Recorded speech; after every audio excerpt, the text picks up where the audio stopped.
Bienvenue à bord du vaisseau Hypersensas. Bonjour à tous et bienvenue dans votre émission du Défaussé. Le Défaussé, c'est une émission qui va vous parler de jeux de société en tout genre, jeux de plateau, jeux de dés, jeux de cartes, mais aussi jeux de rôle. Et pour cela, je ne suis pas tout seul, bien entendu, je ne suis pas accompagné d'une seule personne, mais de deux fantastiques personnes. D'abord, présentons Sam. Bonsoir Sam, comment vas-tu ? Yeah, ça va bien et toi? Eh ben écoute, on se plaint pas, et à côté de toi, mais loin, mais à côté dans le cœur, nous avons Alex. Alex, bonsoir. Salut! Mes chers compatriotes, est-ce que vous êtes chaud pour repartir dans les années 80, revivre votre préadolescence, faire face à des robots, à des choses bizarres de la technologie du futur, rétro-futur ? Alors les auditeurs, je sais pas, mais moi je suis chaud. Waouh, vendu comme ça, on va voir. Ok, nous allons jouer à un jeu de rôle et nous allons jouer à Tales from the Loop.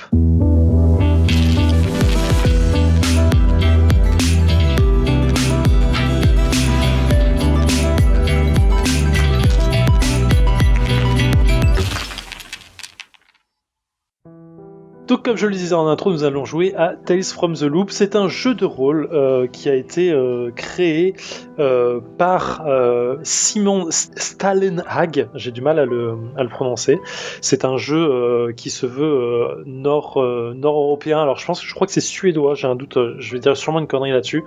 Mais il me semble-t-il que c'est suédois. Et ça a été édité à la base par Free League. Free League, c'est une boîte de JDR, d'édition de JDR qui est aussi suédoise et qui édite entre autres Alien aussi, dont on a déjà parlé ici. Et ça a été édité en français par Arcane Asylum, qui a le bon plaisir, le bon goût de nous faire apporter des jeux de bonne alloi. Tales from the Loop, c'est aussi une série que je vous invite à regarder sur Amazon. C'est une série absolument fantastique, qui est humaine au possible, qui a été très bien adaptée, je trouve, par rapport au matériau original. Je dirais peut-être une bêtise, mais je crois que c'est un roman aussi, ou peut-être une série de romans à la base. Je suis pas sûr de cette info. Donc si les auditeurs l'ont, peut-être qu'ils vont me rattraper. Mais voilà, Tales from the Loop. Donc comme je l'ai dit, et vous m'arrêtez quand vous avez des questions, j'ai trop de choses à dire sur ce jeu, j'ai trop d'amour à déclamer, encore une fois. Alors j'avoue que moi j'y connais rien du tout, j'en entends parler depuis des illustres, mais j'y connais tellement rien que j'ai juste écouté parler. Ah bah c'est parfait, écoute, regarde, Tales from the Loop, c'est un truc qui se passe dans les années 80. En fait, c'est ce qu'on appelle un rétro-futur, c'est-à-dire que c'est un futur possible dans le sens où la technologie a évolué plus que ce qu'on connaît aujourd'hui dans notre temps présent. Il y a des voitures volantes, des vaisseaux volants, il y a des robots dans le sens vraiment méca, quoi, contrôlés par les humains. Il y a l'énergie n'est plus forcément faite par le pétrole, mais par une énergie autre qu'on a su exploiter. Mais c'est rétro parce que ça se passe dans les années 80. Donc en fait, on a toute une esthétique des années 80 qui est mise en place en termes d'époque, voiture, ou ce genre de choses. Donc c'est une esthétique assez rétro, mais dans un futur ancien. Donc c'est assez intéressant. Moi, j'adore ce genre de choses. Pour les autres références, il y a Fallout qui le fait beaucoup avec, pareil, les années 60, mais dans le futur, c'est 2160. Voilà, c'est un type de narration. Et Tales from the Loop, du coup, ça nous emmène dans le loop. En fait, le loop, c'est une ville qu'on a appelée comme ça, qui se trouve dans un pays nordique, donc en Suède, où une station scientifique a été créée. Et sous terre, en fait, il y a un accélérateur à particules qui a été créé sous la terre, donc qui fait un cercle énorme. C'est pour ça qu'on appelle ça The Loop. Et la ville qui est au-dessus, qui emploie qui est employée généralement dans ce complexe, c'est une petite ville. Une toute petite ville suédoise, et en fait le jeu vous propose d'endosser le rôle de préadolescent entre 8 et 15 ans, on va dire. 15 ans, c'est vraiment le max. En général, on est sur du 11-12 ans. Et en fait, de vivre des aventures dans cette ville, parce que forcément, qui dit complexe scientifique avec des expériences dites dératées, donc il se passe des trucs dans cette ville. Il peut y avoir des problèmes de gestion de temps, dans le sens il peut y avoir des zones qui sont dans le futur, des zones qui sont dans le passé, il peut y avoir je sais pas, des trucs bizarres et variés qui peuvent arriver, des machines qu'on trouve en pleine forêt et qui sont été abandonnées mais qui ont encore un pouvoir technologique qui est présent et qui fait faire des choses autour d'elle. Donc c'est assez intéressant. Franchement, je vous invite à regarder la série parce qu'elle a plein de bonnes idées et elle est assez folle là-dessus. Et donc le jeu vous propose d'explorer en fait cette ville. Le jeu propose de faire ça en Suède parce que c'est un jeu de là-bas, mais pour ceux qui ne se sentent pas forcément à l'aise avec les noms de villes ou les noms et qui veulent envie de transposer ça dans un truc plus européen entre guillemets, alors c'est pas mieux, je dis européen, mais en fait on se trouve aux États-Unis, donc c'est pas mieux, mais dans un truc plus US, bah, c'est possible aussi, le jeu le propose, mais dans tous les cas, voilà. Est-ce que jusque là vous avez des questions, des doutes, des interrogations? Juste, je viens de vérifier, c'est bien un roman à la base. Voilà. Et ouais, non, je suis extrêmement impatient. J'avais adoré la série, mais du coup, du fait d'avoir lu le livre de jeu de rôle, le livre de règles, t'as découvert beaucoup plus de choses, je suppose, plus sur la série, parce que du coup, la série, elle laisse quand même quelque chose de très mystérieux, en fait. Alors là, moi, j'ai que la boîte d'initiation qui m'a été envoyée par Arkham Asylum. J'ai pas encore le bouquin parce que clairement je vais craquer pour, mais le jeu est assez vieux maintenant. Je crois qu'il a au moins 3 ans minimum, voire 4 ans peut-être. Il est sorti depuis un petit moment. Aujourd'hui il y a plusieurs extensions qui sont sorties qui présentent la France, qui présentent d'autres choses avec des scénarios, des trucs comme ça. Et il y a Things from the Flood qui est sorti, qui propose en fait de faire la suite avec des personnages qui sont plus pré-ados mais post-adolescents. Donc ça permet de donner une autre dimension là-dedans, avec justement le temps qui a évolué et tout ça, on n'est plus dans les années 80 mais les années 90. Et voilà, mais non, il n'y a pas plus j'ai pas plus d'informations sur le pourquoi du comment, et je pense pas que le bouquin te donne les clés nécessairement pour comprendre, mais justement veut laisser planer le mystère. Mais en tout cas, voilà, en termes de système de jeu, pour arriver un peu sur les règles, parce que quand même il faut, chaque joueur donc incarne un personnage qui a, comme je l'ai dit, entre on va dire 8 et 13 ans en général, qui va être un stéréotype. Ça peut être un intello, ça peut être un geek, ça peut être un sportif, ça peut être un excentrique, la star de l'école ou ce genre de choses. Là-dessus, il va définir quelles sont les motivations de son personnage, quels sont ses problèmes, et vraiment c'est des gros guillemets quand je mets ça, c'est des motivations et des problèmes de préadolescent, donc c'est en général assez c'est son monde à lui, mais voilà, c'est pas un truc qui va faire tourner le monde. Il va définir ce qu'il considère comme une fierté, là où il se considère fort. Ça peut être le plus fort de sa classe en sport, ou le plus fort en maths, ou ce genre de choses. Ça a forcément un impact dans le jeu. Et ensuite, il va avoir des attributs et des compétences, des attributs qui vont être physique, technique, cœur ou intelligence, qui vont être tous les aspects sociaux et actifs du personnage. Et on va avoir des compétences qui vont être attribuées aussi en termes de agilité, force, furtivité, analyse, bricolage, programmation, réseau, compréhension, découverte, empathie, suivant le type verso. Et on va surtout créer ces liens avec les autres personnages, genre machin et mon ami, truc, je l'aime pas des masses mais il fait partie du groupe. Et en fait tout ça va créer en fait déjà un début de narration dans le groupe. Et voilà, et là on a 80% du personnage qui est créé, on a 80% des règles, tout se joue avec des D6 à la même manière que Alien, c'est-à-dire que Free League fait son système de jeu assez simple. On a un nombre dans les attributs, on a un nombre dans les compétences, on additionne les deux. Par exemple là, le personnage que j'ai sous les yeux, il a 5 en intelligence, il a 3 en compréhension qui dépend de l'attribut intelligence, donc ça lui fait ici 8d6 qu'il lance. Tous les 6 qu'il fera sur ce lancer seront une réussite. Donc voilà, c'est aussi simple que ça. Il n'y a pas plus idiot. Sa fierté, comme je l'annonçais au début, lui permet en fait de faire un jet, de faire une action supplémentaire quand il y a un échec sur le jet de dés, donc pouvoir avoir une réussite quasi automatique. Et puis voilà. Et après le reste, c'est que de la narration entre joueurs, et voilà. Bon, il y a encore quelques détails de règles que je vais pas détailler là, mais dans l'idée c'est ça.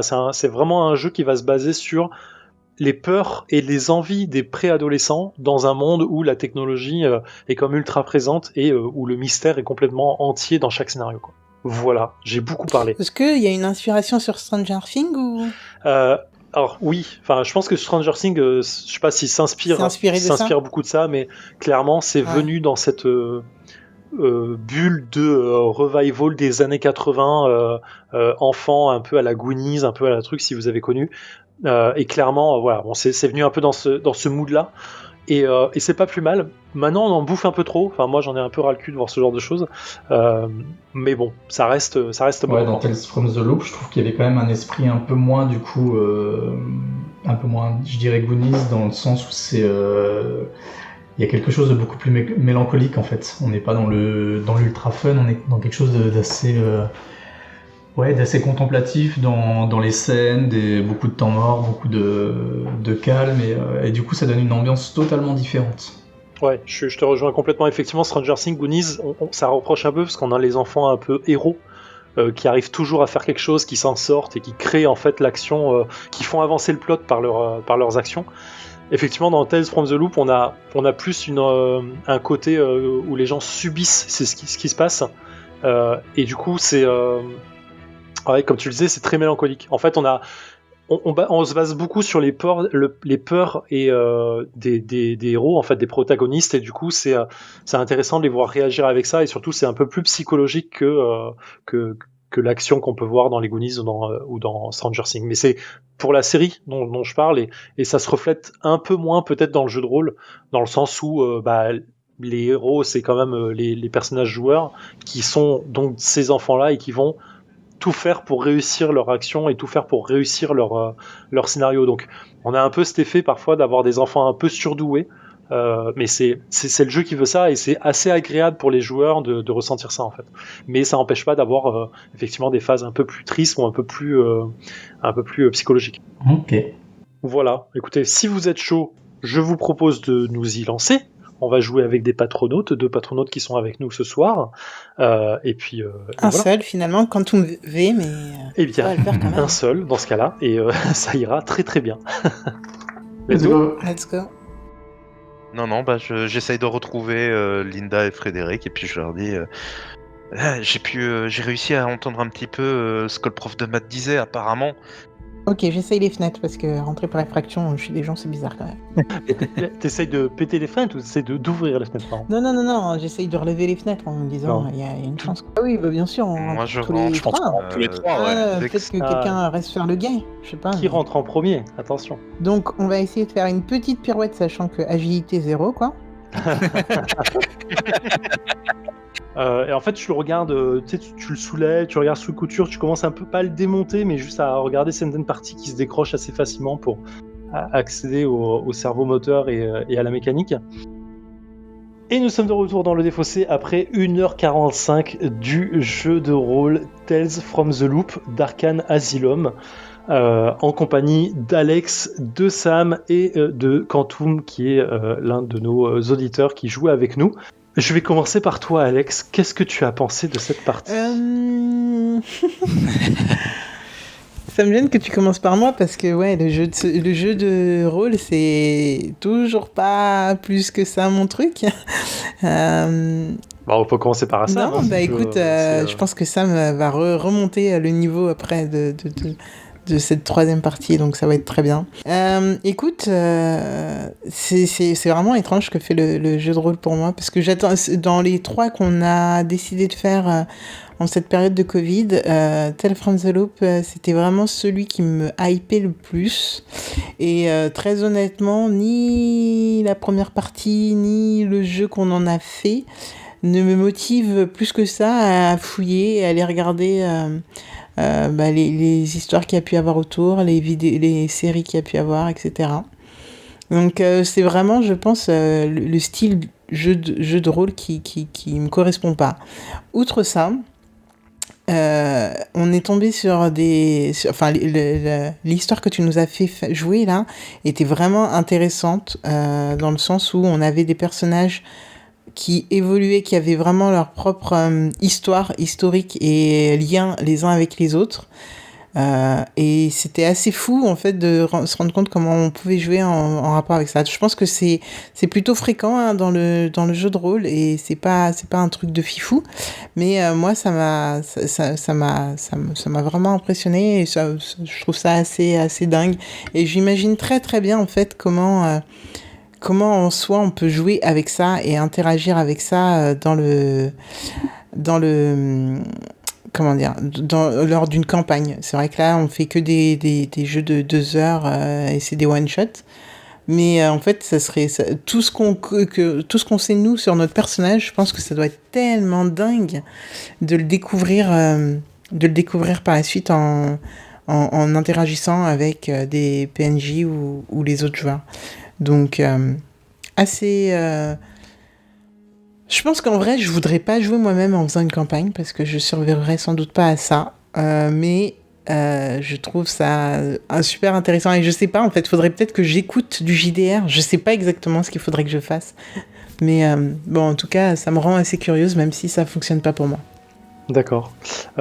Pour répondre sur le côté liant des personnages et le truc, oui, c'est un truc que tu fais quand tu fais une création de personnage, tu t'inventes un historique, un background pour pouvoir lui donner un peu de contexte et lui expliquer en fait comment il en est arrivé au début du jeu.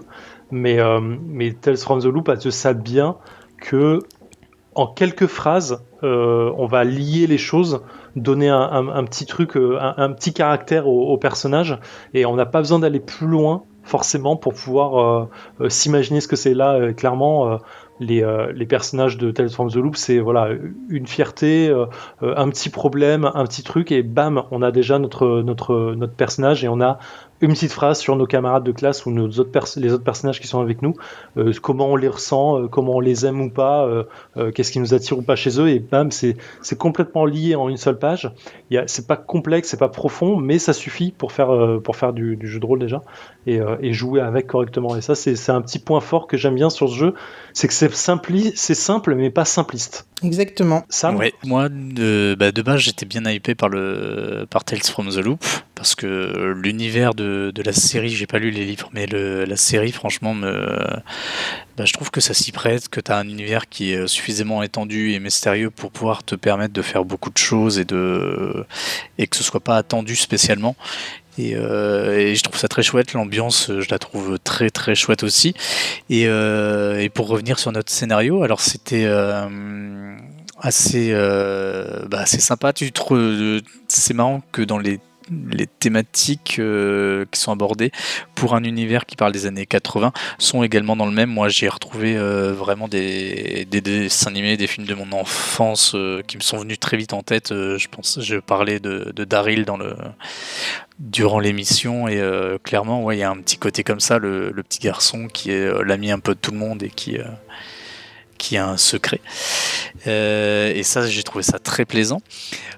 Pour parler du jeu en lui-même, j'ai trouvé que ouais, les personnes, alors je sais pas si on l'a dit, je crois pas, mais les personnages, du coup, tu parlais de la création des personnages. Là, la création des personnages, c'est toi qui l'as faite. J'ai pris les pré-séries qu'il y avait dans la boîte de Ouais. je me suis pas plus cassé. On les a pas fait nous-mêmes, mais ils fonctionnent bien. T'as différents stéréotypes qui sont connus de ce type d'histoire et qui fonctionnent bien.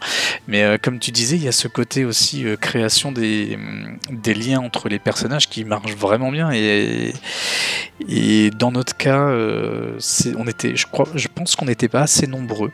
Même si ça marchait bien, je pense que avoir un groupe d'enfants un poil plus grand, ne serait-ce qu'un joueur de plus, ça aurait apporté une dynamique beaucoup plus importante.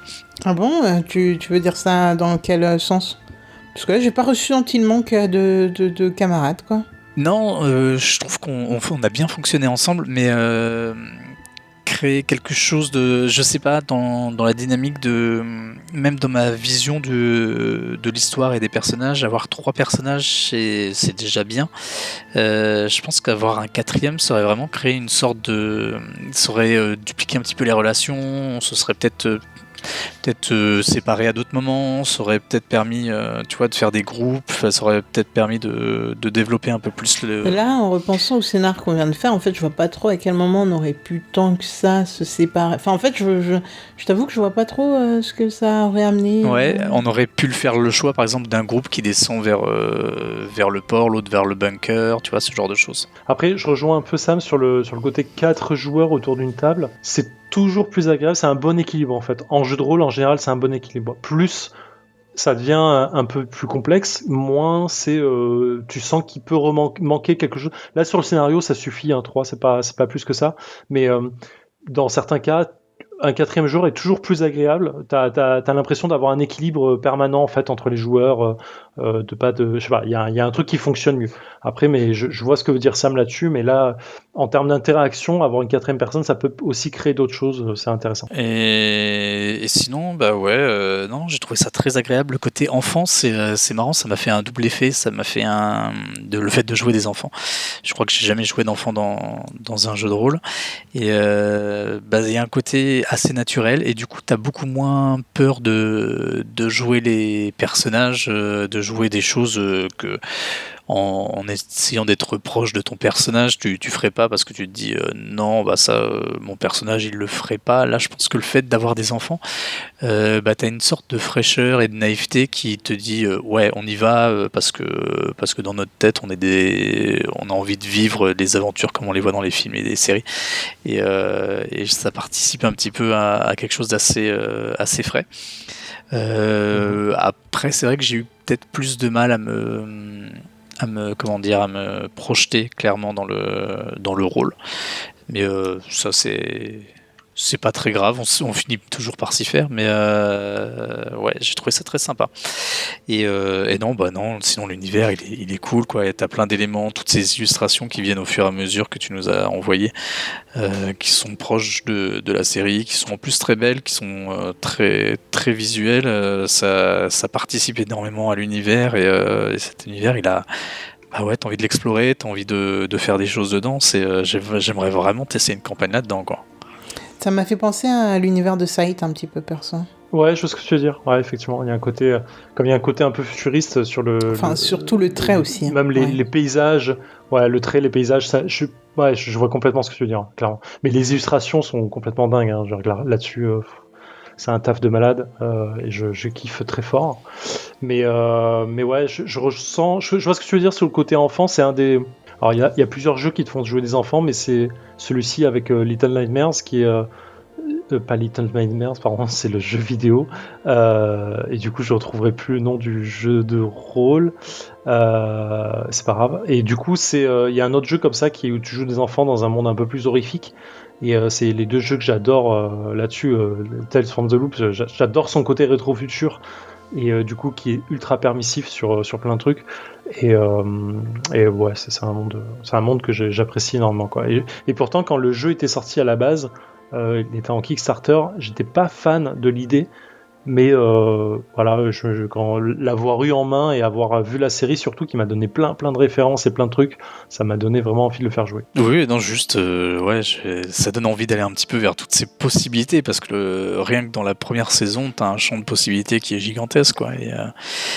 Et dans le même esprit que ce que propose le jeu de rôle là sur une campagne, c'est que la série elle va dans plein de directions tout en suivant une famille quasiment tout du long, et t'as envie d'avoir ça, t'as envie d'avoir plein de choses de cet univers fou qui vient interagir sur un groupe qui va se construire au fur et à mesure. Ouais, j'ai une campagne là-dedans, ça doit être vraiment vraiment chouette. Ouais, clairement, je pense que les add-ons qu'ils ont fait, les suppléments de campagne et de trucs, donc ça doit être vraiment bien travaillé. Enfin, j'ai vraiment envie d'en faire une, quoi. Clairement, c'est assez fou. Très bien, bah écoutez, merci en tout cas d'avoir participé au jeu. Merci à vous deux. Même si Alex se confirme en tant que non-rôliste chaque jour, mais bon, c'est pas grave. Alors après, je me faisais une réflexion en t'écoutant, Alex. Je me demandais si t'aurais pas tout simplement besoin de faire une partie avec les gens en face de toi, parce que jusque-là, t'as fait que des parties par Discord ou par logiciel interposé. C'est vrai que il y a aussi ça dans le jeu de rôle, en tout cas quand tu le débutes, c'est l'interaction que t'as avec les gens, quoi. Ouais, non, je pense que c'est juste pas pour moi. Okay. En soi, franchement, je pense qu'il faut juste pas chercher plus loin. À l'occasion, de toute façon, c'est dans le but et on en refera dans le défaussé. Et donc oui, il y aura des parties en physique, hein, mais je pense que c'est juste pas pour moi. Je l'accepte complètement, hein. Moi, ça me dérange absolument pas. Il y a des choses qui te vont et d'autres qui te vont moins bien, mais ouais, non, je pense. De toute façon, on en fera en physique, parce que j'ai une boîte d'un jeu qui demande, qui a un jeu de plateau, qui a un jeu de rôle, mais avec du plateau et des pions. Donc, on en fera un moment, clairement. Mais c'est pas grave, on a le droit de pas aimer, hein, de pas avoir de l'accroche. Hein. Puis en fait, si, j'en ai déjà fait en physique, hein. Ça s'appelait Passinger. Donc il y a un plateau quand même, mais Mais oui, non, pareil, j'avais pas adhéré plus que ça, donc non, je pense que ça n'a rien à voir. Mais il n'y a aucun souci, hein. Ça m'ouvre à des univers et c'est assez cool. Non, bien sûr, on retestera. Tu as tout à fait le droit de pas apprécier ou pas être fan de jeux de rôle. Sur ce, je vous remercie. On arrive sur la fin de l'émission. Je vais quand même rappeler, donc Tales from the Loop, c'est un jeu édité par Arcane Asylum. Le créateur de l'univers du Loop, c'est Simon Stellenhag. C'est un jeu suédois à la base, édité par Free League, avec un système de jeu IR0, c'est le nom du système de jeu en D6 là. Voilà, la boîte d'initiation est disponible encore chez Arcane Asylum et dans toutes les bonnes crèmeries. Ça doit être aux alentours d'une 30aine d'euros, si je ne dis pas de bêtises. Et le bouquin de base est aussi, lui aussi, disponible à une 40aine d'euros, qui permet de jouer directement. Ma chère Alex, mon cher Sam, on se retrouve bientôt. Et ouais. Exact. Et pour reparler jeu, encore une fois. Voilà. Exactement. Super. Merci à tous. Prenez soin de vous et ciao. Jouez bien. À très vite. À bientôt. Ciao.